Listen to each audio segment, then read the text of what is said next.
Ni Isko Moreno Dumagoso bilang alkalde, batay sa partial and unofficial results mula sa COMELEC. Nangunguna si Moreno na may mahigit 430,000 votes. Malayo ang lamang sa mga katunggaling sina re-electionist Honey Lacuna at newcomer na si Sam Versosa. Aminado si Moreno, hindi niya inaasahan ang landslide victory. Nagulat kami na overwhelming yung lumabas na resulta. As far as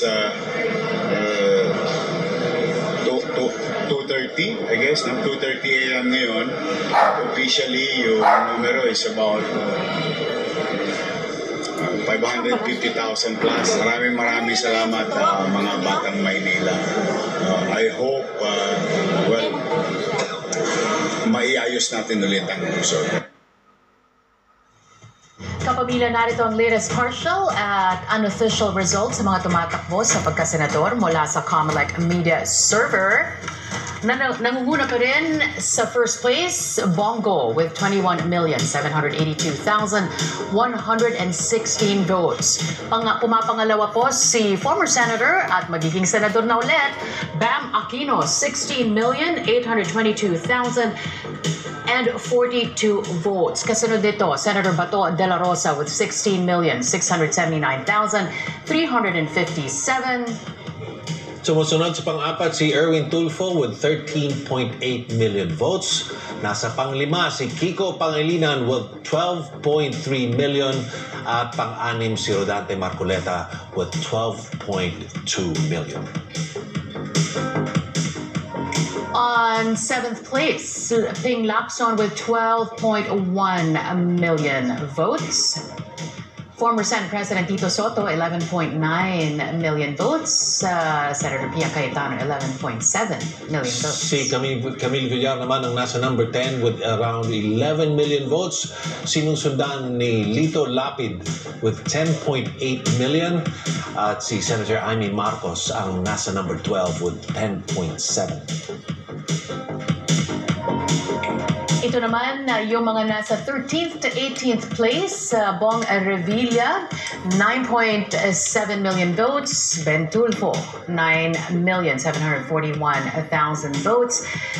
At former Makati Mayor Abby Binay with 9.5 million votes. Former DILG Secretary Benher Abalos nasa number 16 with 9.3. Sinusundan ni Jimmy Bondoc with 8.5 sa number 17. At dating senador si Manny Pacquiao with 8.4.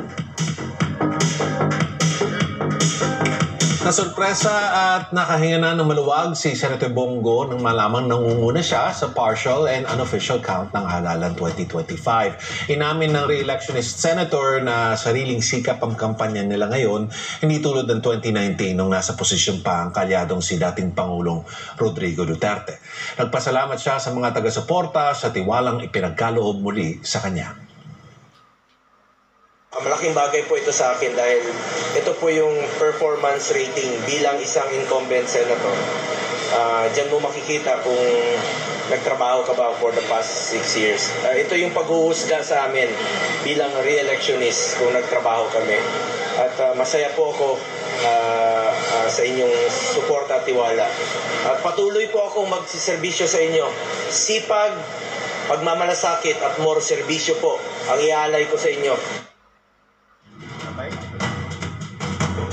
Inamin ni senatorial candidate Bam Aquino na nagulat ang kanyang kampo nang pumangalawa siya sa pwesto ng senatorial race.